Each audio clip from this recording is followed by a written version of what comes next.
Hallelujah. कहने का मतलब है जब तक आप अपनी बॉडी के ऊपर कंट्रोल नहीं ना करोगे, आपकी बॉडी मांगेगी कि मुझे ये भी मिल जाए, मुझे वो भी मिल जाए।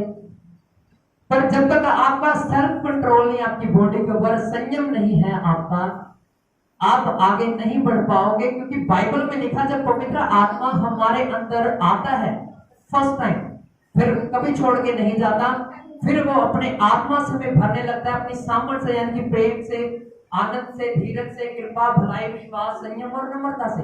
हालेलुया। गलातियों की किताब 5 अध्याय में लिखा है उसके फल कौन कौन से हैं।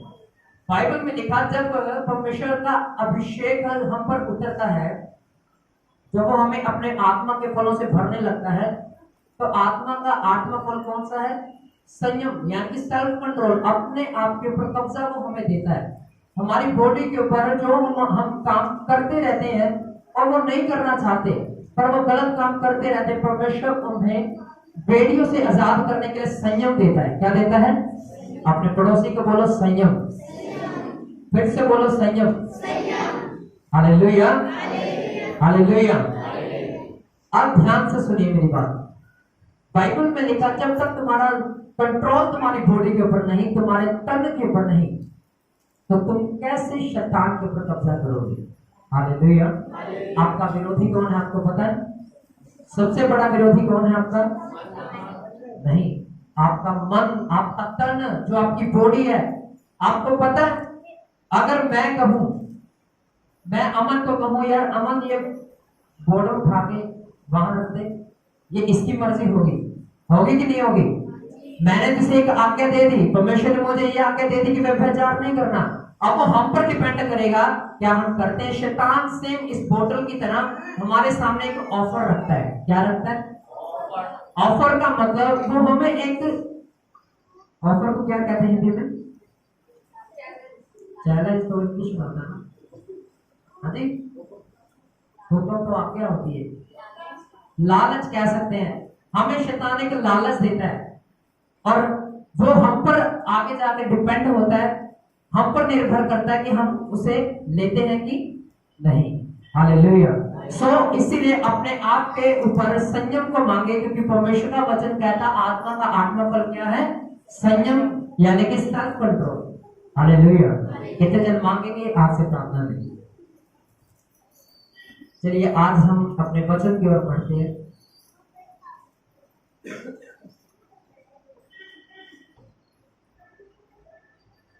सबसे पहले हम निकालेंगे इब्रानियों की किताब, हिब्रू चैप्टर नंबर 7। इब्रानियों की किताब 7वां अध्याय, उसका 1 वचन जब हम पढ़ेंगे, कोई जिनको मिल गया? यह मनुष्य शालेम का राजा और परम प्रधान परमेश्वर का याजक सर्वदा याजक बना रहता है। आगे, जब अब्राहम राजाओं को मारकर लौट जाता था, तो इसी ने उससे भेंट करके उसे आशीष दी। आगे, इसी को अब्राहम ने सब वस्तुओं का 10वां अंश भी दिया। यह पहले अपने नाम के अर्थ के अनुसार धर्म का राजा और फिर शालेम अर्थात शांति का राजा है। बस आप ध्यान से सुनिए। अब्राहम के बारे में कितने लोग जानते हैं? सभी इधर देखें मेरी तरफ, कोई इधर उधर नहीं देखेगा, कोई नीचे बाइबल की तरफ नहीं देखेगा, सभी मेरी तरफ देखे प्लीज। कितने लोग हैं जो अब्राहम के विषय में जानते हैं? अब्राहम कौन था? हाथ तो उठा दिया आपने, अब ये भी बताओ कौन था? हाँ जी, और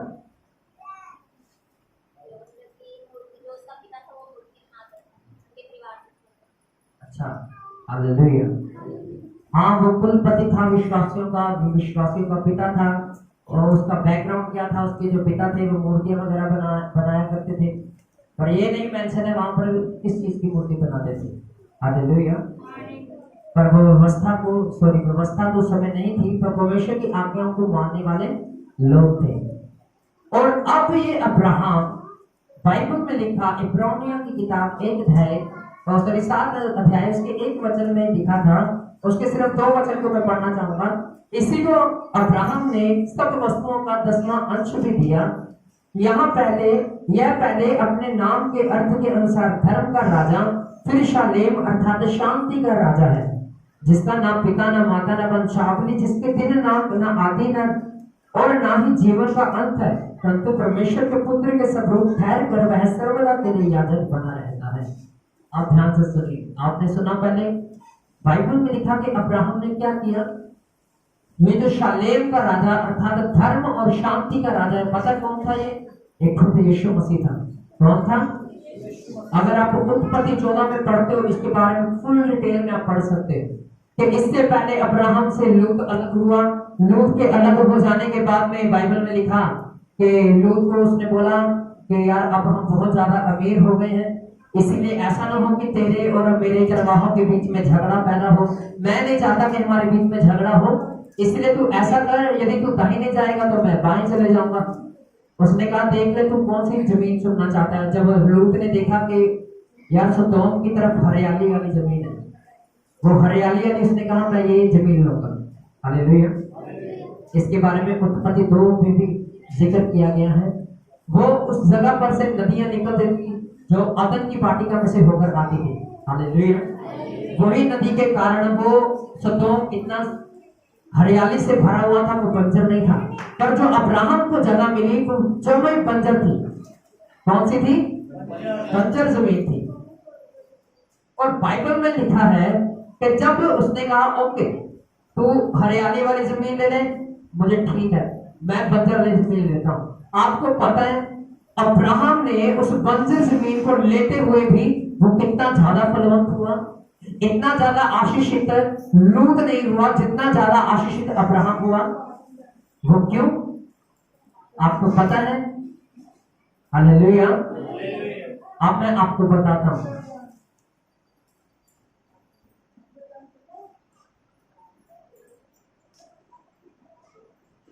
अब मैं आपको बताता हूं कि वो क्यों इतना ज्यादा आशीषित था। सबसे पहले उसकी अगर लाइफ के बारे में देखें तो बाइबल में लिखा वो आज्ञा मानने वाला एक व्यक्ति था। क्या मानने वाला? आज्ञाओं को मानने वाला वो एक ऐसा व्यक्ति था जिसने मलिक सिदे के राजा को क्या दिया? 10वां अंश दिया। क्या दिया? जिसे आज हम दशमांश भी कह रहे थे, 10वां हिस्सा भी कह रहे थे अपनी कमाई का। और बाइबल में लिखा जब लूत उससे अलग हुआ तो कुछ राजाओं ने उस सदोम देश में आक्रमण किया जहां लूत गया था, और लूत को बंदी बनाकर ले गए। क्या करके? बंदी बनाकर वो राजा ले गए। और जब वहां के एक कर्मचारी को पता लगा, बच के वो निकला, उसने आके अब्राहम को बताया कि अब्राहम, हे अब्राहम, तेरे चाचा के लड़के लूत को वो राजा उठाकर ले गए। उसने बड़े से बड़े योद्धाओं को तैयार किया, एक ही दिन में गया और उन्हें मार कर खत्म करके वापिस आया लूत को छुड़ाकर। बाइबल में लिखा जब वो रास्ते में आ रहा था तो उसे एक मल्कीसिदक राजा मिला। कौन सा? आइए निकाले उत्पत्ति की किताब, उसके 14 अध्याय को मैं आपको डिटेल में लेके जाता हूं। अगली बार से एक बात का जरूर ध्यान रखिएगा कि जो कोई गवाही देने के लिए आए वो अपनी गवाही को थोड़ा छोटा करके दे, क्योंकि अब हमारे पास इतना समय नहीं है। मैं चाहता था कि मैं 1 या सवा 1 के बीच बीच में चीज खत्म कर दूंगा, क्योंकि हमारे पास इतना समय नहीं होता। पर गवाहियां ज्यादा लंबी होने की वजह से आज थोड़ा आपको 5 या 10 मिनट और वेट करना पड़ेगा। सबसे पहले आज हम निकालेंगे उत्पत्ति 14 और उसके 17 वचन को कोई पढ़े।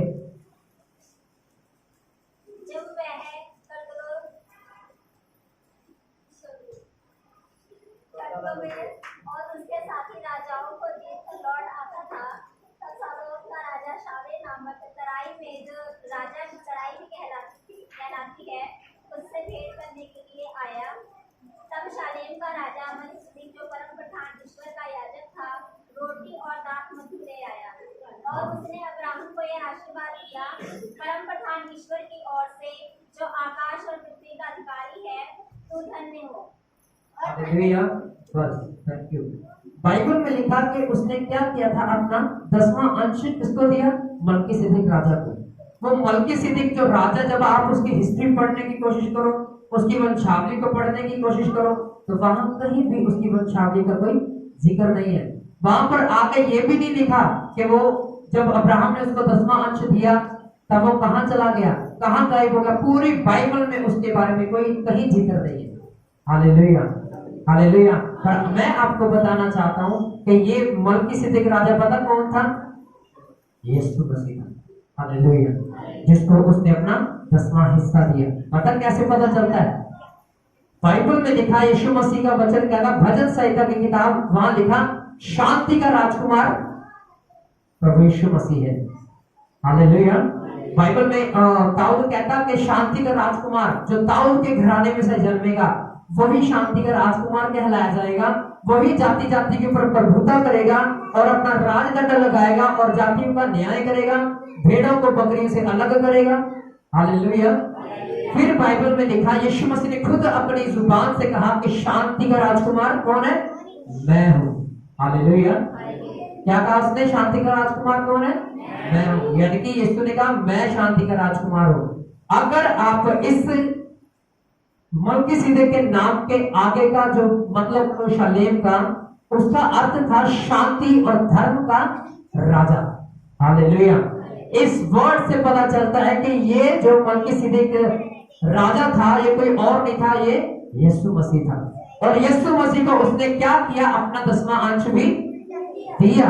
हालेलुया। आपको पता वो कितना कितना ज्यादा आशीषित क्यों था? क्यों उसके पास इतने लाखों की भेड़ें थी, बकरियां थी, घोड़े थे। आपको पता है कि पहले के समय में पैसे की वैल्यू नहीं होती थी। उस समय अमीर लोग पता कैसे गिने जाते थे? जिसके पास भेड़ बकरियां ज्यादा होती थी। क्या होता था? जिनके पास भेड़ें ज्यादा होती थी, बकरियां ज्यादा होती थी, गायें, बैल, ऊंट। हालेलुया। और उस समय का ये सबसे अमीर व्यक्ति इसलिए था क्योंकि ये प्रॉपरली अपना 10वां हिस्सा परमेश्वर के भवन में दिया करता था। प्लीज इधर ध्यान दीजिए मेरी तरफ, कोई नीचे नहीं देखेगा। वो अपना 10वां हिस्सा क्या करता था? परमेश्वर की हजूरी में लाता था, परमेश्वर के भवन में लेके आता था। हालेलुया। आज लिख लो, अगर आपके पैसे में आशीष नहीं है ना, तीमुथियुस की किताब में भी कहा पौलुस ने, कुरिन्थियों की किताब में भी कहा पौलुस ने, कहा जो थोड़ा बोएगा वो थोड़ा काटेगा भी। हालेलुया। जो ज्यादा बोएगा वो ज्यादा काटेगा। हालेलुया। आज कलीसिया फलवंत क्यों नहीं है? मैंने बहुत से भाइयों से बहनों से बात की, और जब मुझे उन इसी भाई के साथ जब मैंने आपको बताया ना कि रात को 12:30 बजे फोन आया, कहता भाई मेरे पैसे में भी बरकत नहीं है। मैंने बोला कितना कमाते हो? कहता 25,000 रुपया महीना। मैंने बोला अच्छा, रहते कहाँ हो? कहता वेस्ट बंगाल में रहता हूँ। मैंने बोला अच्छा। मैंने बोला अभी? कहता अभी तो मैं पंजाब में हूँ, पठानकोट में मैं नौकरी करता हूँ, सीए हूँ मैं। कहता मैंने बोला अच्छा। तो उन्होंने मुझे बताया, कहता मेरा पैसा पता नहीं कैसे कैसे कैसे उड़ जाता, मैं खर्चा भी नहीं करता। मैं 15,000 रुपये अपने माँ बाप को भेज देता हूँ, 10 मेरे पास रहता है, 2,000 मेरे रूम का रेंट है, आप 1500 लगा लो, या कहता 1,000 रुपये बिजली का बिल लगा लो, बाकी का कितना रहेगा? तो मैंने बोला अच्छा। मेरे सडनली बात मेरे माइंड में आई, तो मैंने उसको पूछा क्या आप अपनी कमाई का 10वां हिस्सा देते हो? कहता वो क्या होता है? मैंने बोला 10वां हिस्सा आप कब से चर्च में जाते हो? कहता मुझे ज्यादा टाइम नहीं हुआ, कम से कम 6 महीने हुए। मैंने बोला कौन सी चर्च में जाते हैं? कहता मैं जाता ही नहीं चर्च में, मैं यीशु बस ऑनलाइन सुनता हूँ। मैंने बोला ठीक है। तो फिर मैंने उसको वो सारे वर्ड भेजे मैसेज के द्वारा। मैंने बोला इसे पढ़ और इसे प्रैक्टिकल करना शुरू करना। हालेलुया। जब आप अपने 10वें हिस्से को रोक देते हो, बाइबल में लिखा आप अपनी आशीष को रोक देते हो। क्या कर देते हो? आशीष को रोक देते हो। ये एक रीत है। क्या है ये? बाइबल में मैं कुछ दिन पहले दीदी से ये बात कर रहा था कि बाइबल में यीशु मसीह ने कहीं जिक्र नहीं किया कि तुम मुझे 10वां हिस्सा दो। पुराने नियम में किया, पर नए नियम में कहीं जिक्र नहीं किया गया यीशु मसीह के द्वारा कि तुम मुझे अपनी कमाई का 10वां हिस्सा दो। पर बाइबल में लिखा, मलाकी की किताब में, वो पुराना नियम, पर जब हम कुरिन्थियों की कलीसिया को पढ़ते हैं, पौलुस ने क्या कहा? जो बोता है वो ज्यादा काटता है, जो कम बोता है वो कम काटता है। अब ध्यान से सुनेगा मेरी बात को। बाइबल में क्या लिखा है? पौलुस उस कलीसिया को क्यों कहता था ऐसे? क्योंकि वो कलीसिया डे बाय डे, जैसे मैंने आपको पहले भी बताया था 3-4 संडे पहले, कि वो कलीसिया व्यभिचार में गिर चुकी थी। मर्द मर्द के साथ सो रहा था, औरत औरत के साथ सो रही थी, बच्चे बच्चों के साथ गलत रिलेशन बना रहे थे। ऐसी कलीसिया वो बन चुकी थी। पर बाइबल में लिखा, उसको फटकारा पौलुस ने और वो सुधरना शुरू हुई। फिर उनकी कलीसिया में बढ़ोतरी तो होनी शुरू हुई, पर पैसे की कमी आनी शुरू हुई। फिर होली स्पिरिट ने पौलुस को इस बारे में गाइड किया था कि अगर जब तक तुम अपने पैसे को नहीं दोगे परमेश्वर के भवन में, जरूरी नहीं है परमेश्वर के भवन में देना है, जरूरी नहीं है कि आप पास्टर के हाथ में दो, आप गरीबों को भी जाके दे सकते हो। हालेलुया। जरूरी नहीं है कि चर्च में देना है, जरूरी नहीं है कि पास्टर के हाथ में आए, जरूरी है कि आप अपना 10वां हिस्सा निकालते हो। फॉर एग्जाम्पल, आप 10,000 कमाते हो, उसका 1,000 रुपया आप गरीबों को देते हो, ये आपकी कमाई का क्या 10वां अंश है। और जब आप देते हो, भले आप किसी को भी देते हो, चाहे आप चर्च में देते हो चाहे आप बाहर देते हो, कार्य परमेश्वर का ही होगा। हालेलुया। बाइबल में लिखा, कंगालों की सुधीले किसने कहा? यीशु मसीह ने। हालेलुया। विधवाओं का आदर कर, उन्हें भी कुछ खाने के लिए दे, किसने कहा? यीशु मसीह ने। भवन में देने के लिए किसने कहा? यीशु मसीह ने, यहोवा परमेश्वर ने। हालेलुया। चाहे आप भवन में दो चाहे आप गरीबों में बांटो, हमें उस चीज से कोई फर्क नहीं पड़ता।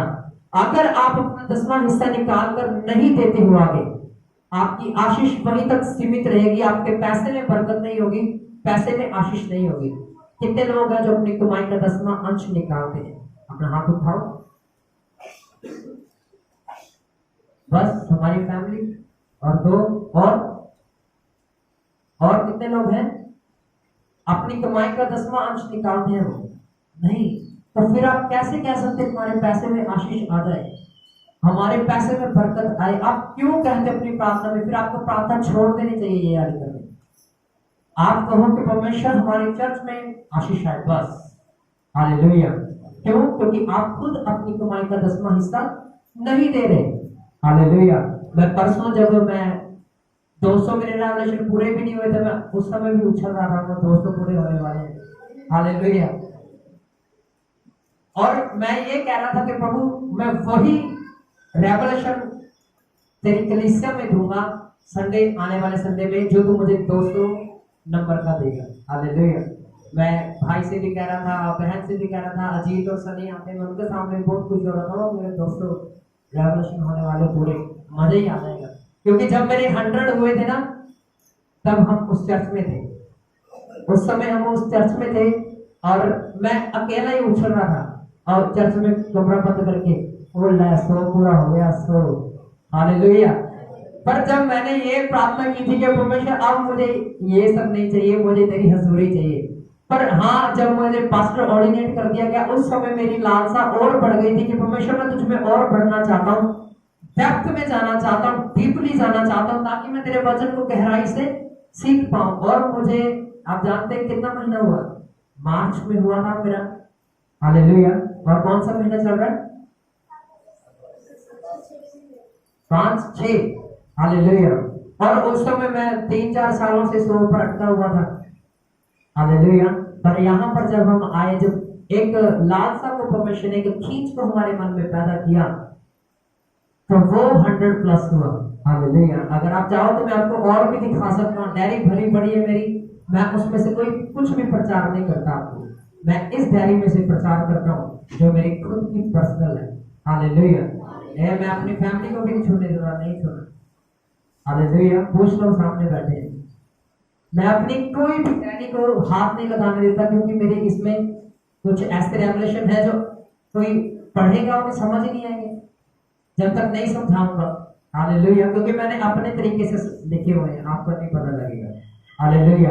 पर मैंने ये वायदा किया था 2 दिन पहले परमेश्वर से कि परमेश्वर, जो 200वां रेवलेशन होगा, मैं वो तेरे लोगों के सामने प्रचार करूंगा। और मुझे नहीं पता था कि ये आने वाला है। हालेलुया। और मैं वही आपको प्रचार कर रहा हूँ। हालेलुया। और मैं रात को बहुत खुश हो रहा था जब मैं प्रार्थना में बैठा था। हालेलुया। सबसे पहले आज इस बात को अपने माइंड में बिठाकर यहाँ से निकलना कि जब तक आप अपने पैसे को बोते नहीं हो, जरूरी नहीं चर्च में, जरूरी नहीं कि पास्टर के हाथ में, जरूरी है कि आप गरीबों को भी दे सकते हो, आप और जो व्यक्ति हैं जो सड़कों पर, अगर हम उस चौड़ा बाजार की तरफ रोड के ऊपर जाए, बहुत से भिखारी पड़े होते हैं वहां पे। और सर्दियों में खास करके वो सुखड़े होते हैं क्योंकि ठंडी बहुत ज्यादा होती है, वो रोड के ऊपर सो रहे होते हैं। और कुछ साल पहले जब लॉकडाउन के बाद से मैं काम पर लगा था, इसने गुप्त में लाकर कंबल उनके ऊपर वो सो रहे थे ऐसे करके, ये ऐसे डाल के आगे उनके ऊपर। हालेलुया। इन्होंने बताया नहीं था कि हाँ जी हम आपको कंबल देने आए हैं, वो ऐसे इकट्ठे होकर लेटे हुए थे और ये डाल के आगे चलते। पर ये है भलाई, ये जब आप गुप्त में रखते हो ना, परमेश्वर का बड़ा प्रतिफल देता है आपको। हालेलुया। और एक बड़ा प्रतिफल पता क्या है? आप सब हैं। हालेलुया। आप सब हैं जो आप इस जगह पर बैठे हैं, आप परमेश्वर के द्वारा खींचे गए अपनी ओर। हालेलुया। इस चर्च की ओर परमेश्वर ने आपको खींचा है। हालेलुया। हालेलुया। अपने पड़ोसी को बोलो, आज से 10वां हिस्सा निकालना है, अपनी कमाई का 10वां हिस्सा निकालना है। हालेलुया। ये भेद है कि अगर आप पढ़ना चाहते हो तो आपको बोलना पड़ेगा पहले। अगर मैं कहूं, मान लो मैं किसी खेत में गया और मैं वहां जाके कहूं यार मैंने बोया था, निकला तो है नहीं, पर मैंने बोया तो था ही नहीं। होगा ऐसा कि मैं किसी खेत में जाके कहूं बंजर जमीन को कि यार मुझे दे, फसल दे, कोई अच्छी बढ़िया फसल दे, कनक दे या गेहूं कुछ भी दे, वो नहीं देगी। क्यों? क्योंकि मैंने बोया ही नहीं उस समय, मैंने उस बंजर जमीन के ऊपर हल चलाया ही नहीं है। अपनी प्रार्थना के द्वारा, फास्टिंग के द्वारा, बोने के द्वारा मैंने मेहनत तो की नहीं है। हम काटेंगे कैसे? हालेलुया। अगर आप काटना चाहते हो ना, आपको पहले बोना पड़ता है, फिर आप काट सकते हो। हालेलुया। किन किन के घरों में खेत है? बीज बोया जाता है ना वहां पे, ऐसे तो नहीं जाके लग जाते काटने हवा में, नहीं, बीज बोया जाता है पहले, फिर काट को मिलता है। कोई 3 महीने 6 साल बाद हालेलुया वो बीज क्या कहते हैं उगता है, फिर हम उसे काटते हैं, फिर आगे बेचते हैं, उससे धन बटोरते हैं।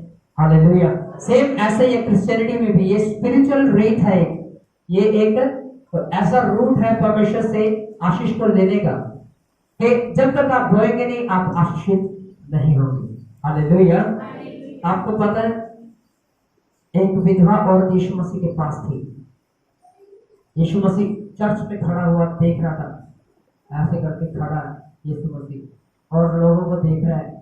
बड़े बड़े धनवान आते हैं उस मंदिर में, ऐसे दान पेटी वहां पे पड़ी होती बड़ी, और उसमें सोना कोई डालता है, कोई चांदी डालता है, कोई पैसा डालता है। हालेलुया। कोई खाने की चीजों को लेकर आता उसमें डालता है। पर एक टुकड़ी और विधवा औरत वहां पर आती है।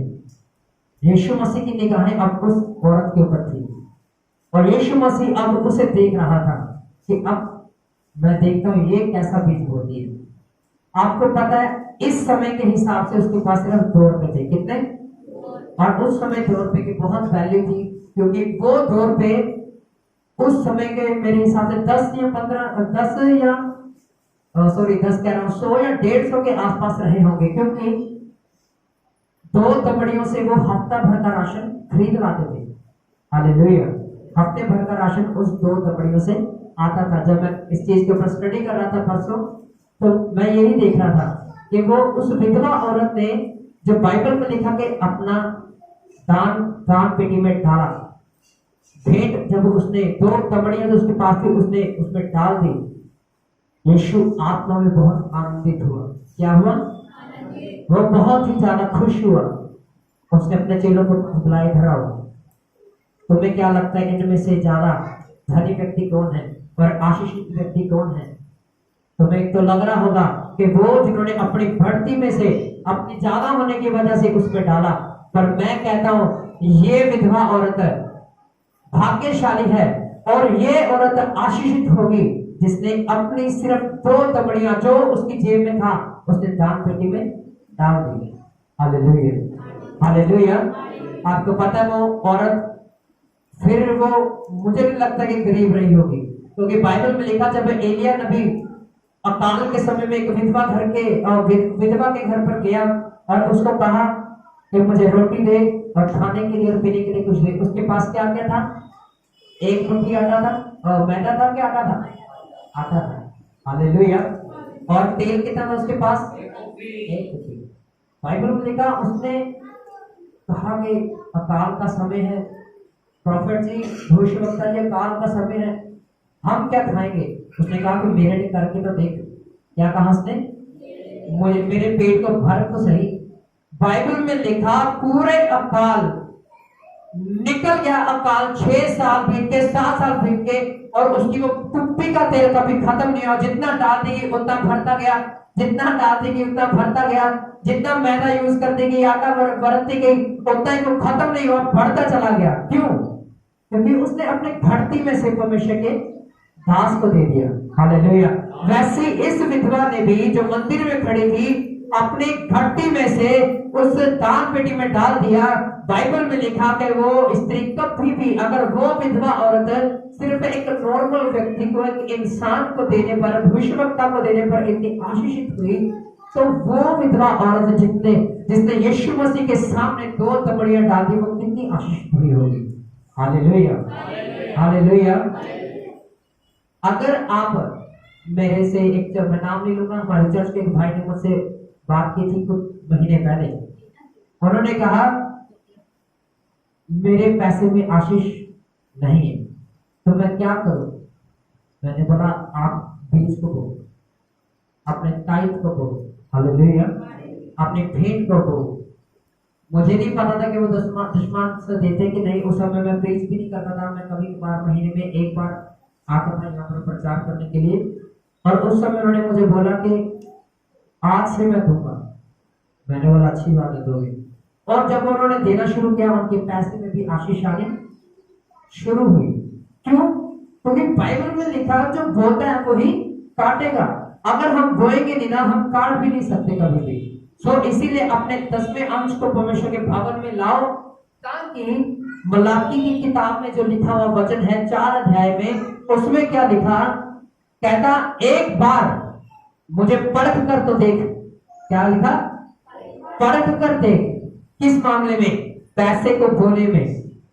कहता मैं तेरे लिए आसमान के झरोखों को खोल दूंगा और अपरंपार आशीष ढेल दूंगा। हालेलुया। और तेरी झोली कभी भी खाली नहीं रहेगी। आइए हम दूसरा प्रत्यय निकालते हैं। हम इसी बात को पढ़ेंगे और इसके बाद मैं खत्म करूंगा। दूसरा प्रत्यय 9 अध्याय, 2 प्रत्यय चैप्टर नंबर 9 वर्ड नंबर 6 8 निकल गया और पढ़े 6 वचन। परंतु बात यह है, जो थोड़ा बोता है वह थोड़ा काटेगा भी, और जो बहुत बोता है वह बहुत काटेगा। हालेलुया। यहाँ पर लिखा जो थोड़ा बोता है वो थोड़ा काटेगा भी, और जो बहुत बोता है वो बहुत काटेगा भी। हालेलुया। अगर आप अपने बीज को नहीं बो रहे, अगर आप अपने 10वें अंश को नहीं बो रहे, तो आप आशीषित होंगे? होंगे नहीं होंगे। क्यों? क्योंकि आपने बोया नहीं, तो आप काटेंगे भी नहीं। हालेलुया। बाइबल में लिखा जैसा बीज जो बोता है वैसा बीज वो काटता है। आगे पढ़े।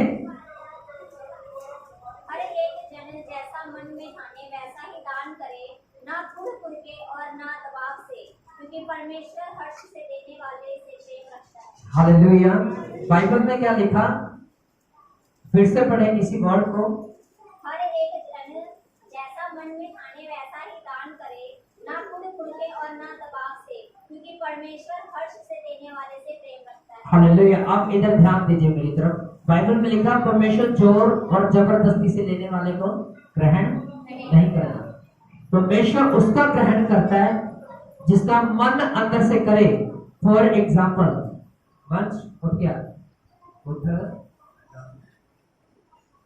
मान लीजिए अब ये लड़का है, इसकी मम्मी भी खड़े हो रहे हैं, प्लीज उठिए जल्दी से, समय कम है मेरे पास। मान लीजिए अब इसकी मम्मा ने इसको 50 रुपए दिए।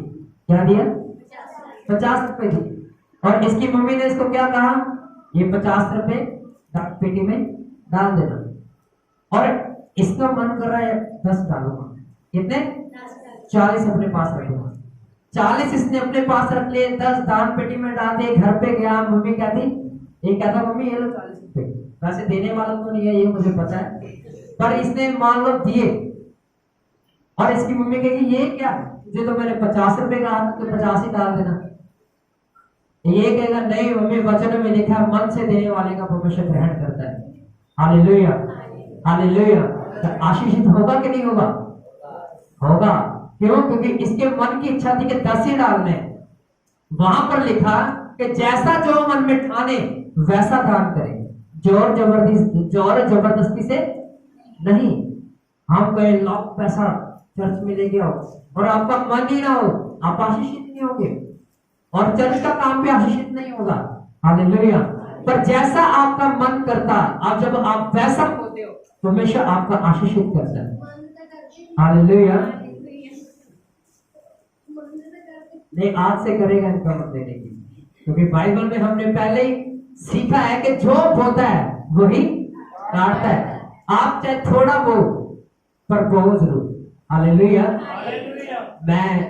जब मैं यहाँ पर आज सुबह प्रार्थना कर रहा था और मैं चल के ना जब प्रेयर कर रहा था चल करके, तो मेरी नजर ना इस तरफ पड़ी। सडनली मैं देख रहा था यार कि चर्च का कितना काम बाकी पड़ा है अभी, और पापा और मम्मी बोल रहे थे कि इस बार का 25 दिसंबर हम यहीं पे बनाएंगे। कहाँ? मैंने बोला बाहर से लोग आएंगे, पास्टर को भी बुलाएंगे 3-4 को, तो ऐसे अच्छा लगेगा हमें। हाँ जी, अच्छा लगेगा ऐसे देखते हुए। वो आएंगे और कहेंगे ला ये चर्चे है, खंडर जाएगा कि ना हजे। हालेलुया। कहने को ये चर्च नहीं है, जब आप यहाँ से चले जाओगे ये चर्च नहीं रह जाता।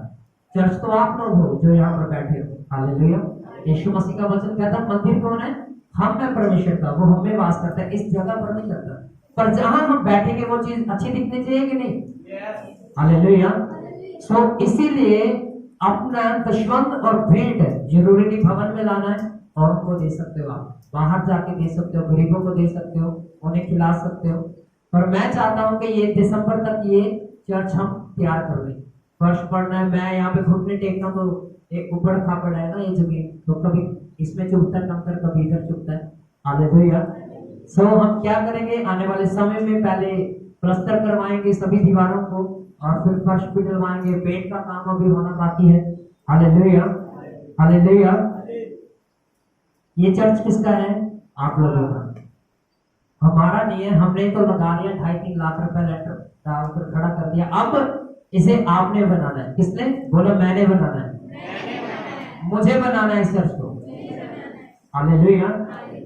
पिछली बार जब ये चर्च की तैयारी हो रही थी और बहुत सी बहनें, सिस्टर रंजना, प्रभा, दीदी भी थे, ये रोड़ी का काम कर रहे थे, रोड़ी तोड़ रहे थे यहाँ पर आकर।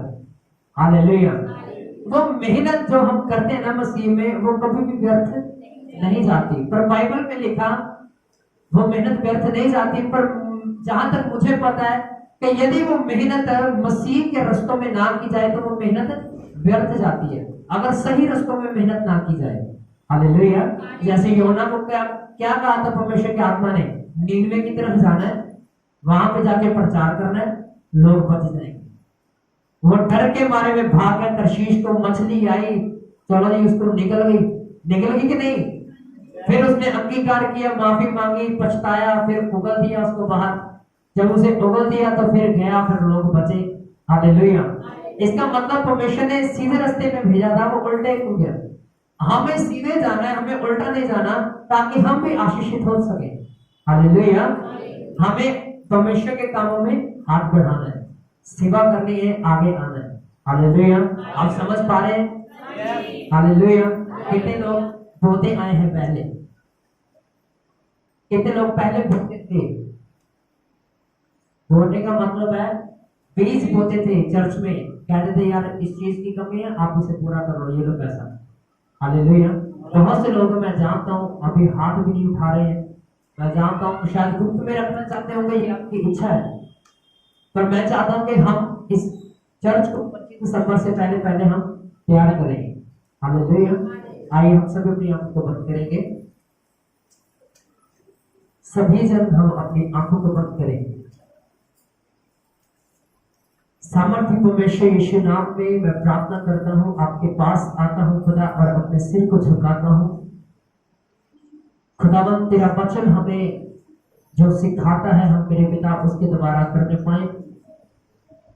आज तक हमने बीज को बोया है खुदा, टाइम को बोया है मेरे पिता, और हम आशीषित हुए हैं, और हम विश्वास करते हैं हम आगे भी आशीषित होंगे। हम धन्यवाद करते हैं खुदा आपके किए हुए बड़े कामों का जो आपने हमारी जिंदगी में और खुदा वगैरह इस चर्च में किए हैं, और जितने लोगों ने आज खड़े होकर गवाही दी खुदा इनकी जिंदगी में और बड़े बड़े कामों की मैं मांग करता हूँ यीशु नाम में।